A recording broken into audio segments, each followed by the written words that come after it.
Bonjour et bienvenue pour ce test de ce smartphone chinois, donc le Star One B92M, qui est un peu le cousin éloigné du Galaxy S3. Donc on voit bien qu'il lui ressemble beaucoup. Je tiens à préciser que c'est ma première vidéo de test de smartphone, donc soyez un peu indulgents. Donc on va commencer. Donc pour ses caractéristiques, il possède un processeur MTK 6577, qui est un processeur dual-core de 1 GHz. Il possède 1 Go de RAM, deux emplacements pour carte SIM, un emplacement micro SD. À l'arrière, on a un appareil photo de 12 mégapixels. À l'avant, une caméra frontale. Un écran de 4,7 pouces avec une résolution HD de 1280 par 720p. Il intègre également le Wi-Fi, le Bluetooth et le GPS. Donc la ROM, donc c'est une ROM Android ICS.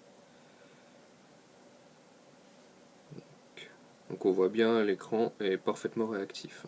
Donc voilà le version ICS 4.0.4.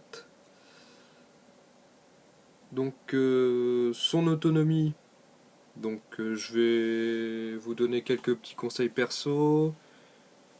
Donc activez la 3G seulement quand vous en avez besoin. Donc idem pour le Wi-Fi, GPS, Bluetooth. La nuit, vous pouvez le passer en mode avion, comme ça en plus d'économiser quelques pourcentages de batterie, vous pourrez éviter les mauvaises ondes quand vous serez en train de dormir. Bon après, vous faites comme vous voulez. Personnellement, je tiens environ 3 jours avec, en envoyant pas mal de SMS. Je passe quelques appels également, un peu de jeux et un peu d'internet. Donc on va passer à la partie musique, histoire de tester le haut-parleur. Hop.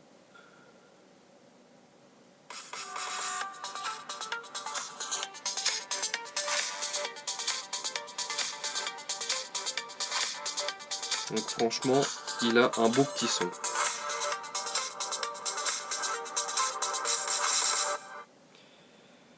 Bon, on va passer à la partie vidéo. Donc on va regarder une vidéo en 720p. Allez, un petit extrait d'Iron Man. Et c'est parti.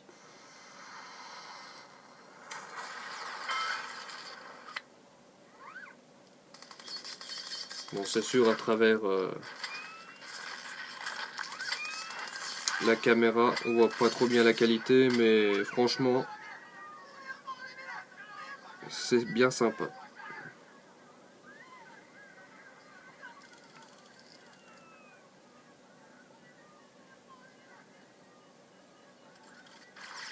En plus, c'est bien fluide, ça lag pas. Bon, par contre, ça décode pas le Full HD. En même temps, sur un appareil aussi petit, je vois pas l'utilité. Ensuite, bah, on va tester un petit jeu. On va activer le Wi-Fi pour les mises à jour. Allez, le nouveau Need for Speed.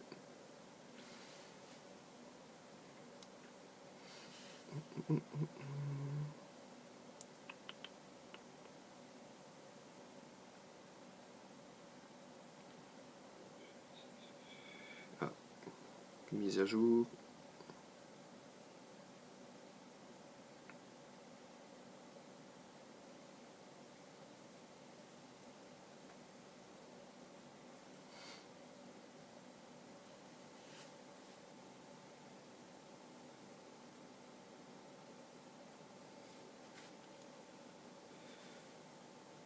Allez.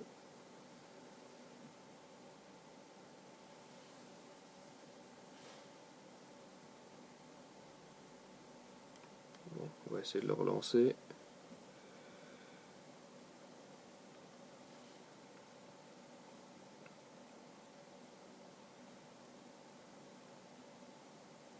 Voilà.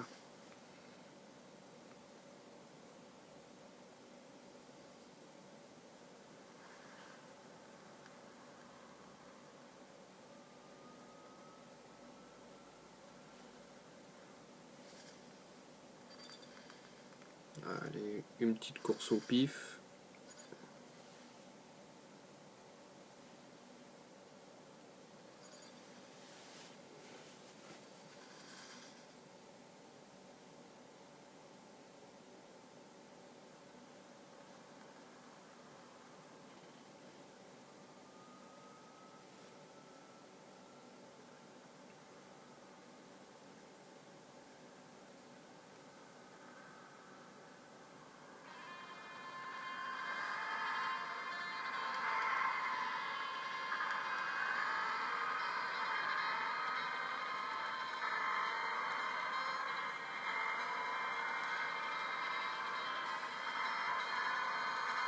Donc comme vous le voyez, il marche, il fonctionne très bien, c'est fluide, donc pas de lag apparemment.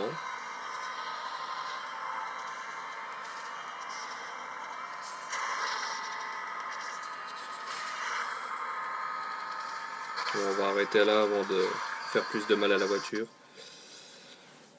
Donc bah voilà, donc la Wi-Fi fonctionne, GPS il fonctionne, et le Bluetooth également. Bon bah voilà pour ce petit test, franchement il n'y a rien à dire. Bon, il lui manque juste une petite lettre de notification, ça pourrait en gêner certains, un peu comme moi par exemple. Et un autre point négatif, donc comme je vous l'ai dit, il ressemble fortement au Galaxy S3, mais les accessoires de celui-ci ne sont pas compatibles à cause de la disposition des boutons. Donc voilà, n'hésitez pas à laisser vos impressions pour ce petit test, ça me permettra d'améliorer les suivants. Et puis bah, j'ai plus qu'à vous souhaiter une bonne journée. À bientôt.